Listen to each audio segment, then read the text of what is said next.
નમસ્કાર દર્શક મિત્રો, દૂરદર્શનના હવામાન બુલેટિનમાં આપનું સ્વાગત છે।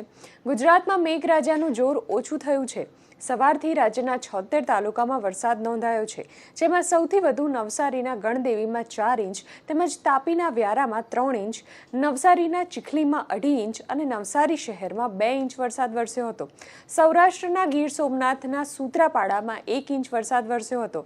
હવામાન વિભાગની આગાહી પ્રમાણે આજે બનાસકાંઠા, પાટણ, મહેસાણા, સાબરકાંઠા, ગાંધીનગર, અરવલ્લી, ખેડા, અમદાવાદ, આણંદ, પંચમહાલ, દાહોદ, મહીસાગર, વડોદરા, રાજકોટ, જામનગર, પોરબંદર, જૂનાગઢ, અમરેલી, ભાવનગર, મોરબી, દ્વારકા, ગીર સોમનાથ, બોટાદ, કચ્છ, દીવમાં હળવાથી મધ્યમ વરસાદની આગાહી કરવામાં આવી છે, જ્યારે દક્ષિણ ગુજરાતના તાપી, વલસાડ, સુરત, દમણ, દાદરાનગર હવેલી અને ડાંગમાં ભારેથી અતિભારે વરસાદ પડી શકે છે।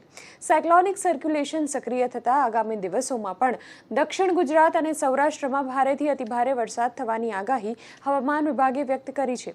તો બીજી તરફ ઉત્તર ગુજરાતના ખેડૂતો હજી પણ વાવણી લાયક વરસાદની રાહ જોઈ રહ્યા છે। આ તરફ દેશમાં કેટલાક રાજ્યોમાં ભારે વરસાદને લીધે પૂર જેવી સ્થિતિ ઉદ્ભવી છે।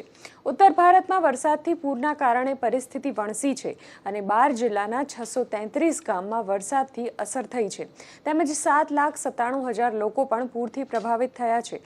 ઉત્તર પ્રદેશમાં ખાસ કરીને અયોધ્યા, ગોંડા, પીલીભીત, લખીમપુર ખીરી, બદાયુ, બરેલી, બહરાઇચ, બલરામપુર અને થાવસ્તીમાં પરિસ્થિતિ ખરાબ છે।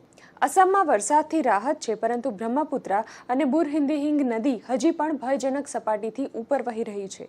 મુંબઈ અને બિહારમાં કોશી અને ગંડક નદી ભયજનક સપાટીથી ઉપર વહી રહી છે અને આજે પણ વરસાદ માટે ઓરેન્જ એલર્ટ આપવામાં આવ્યું છે, તેમજ ઉત્તર પ્રદેશમાં પણ ગાજવીજ સાથે વરસાદ અને વીજળી પડવાની આગાહી હવામાન વિભાગે કરી છે।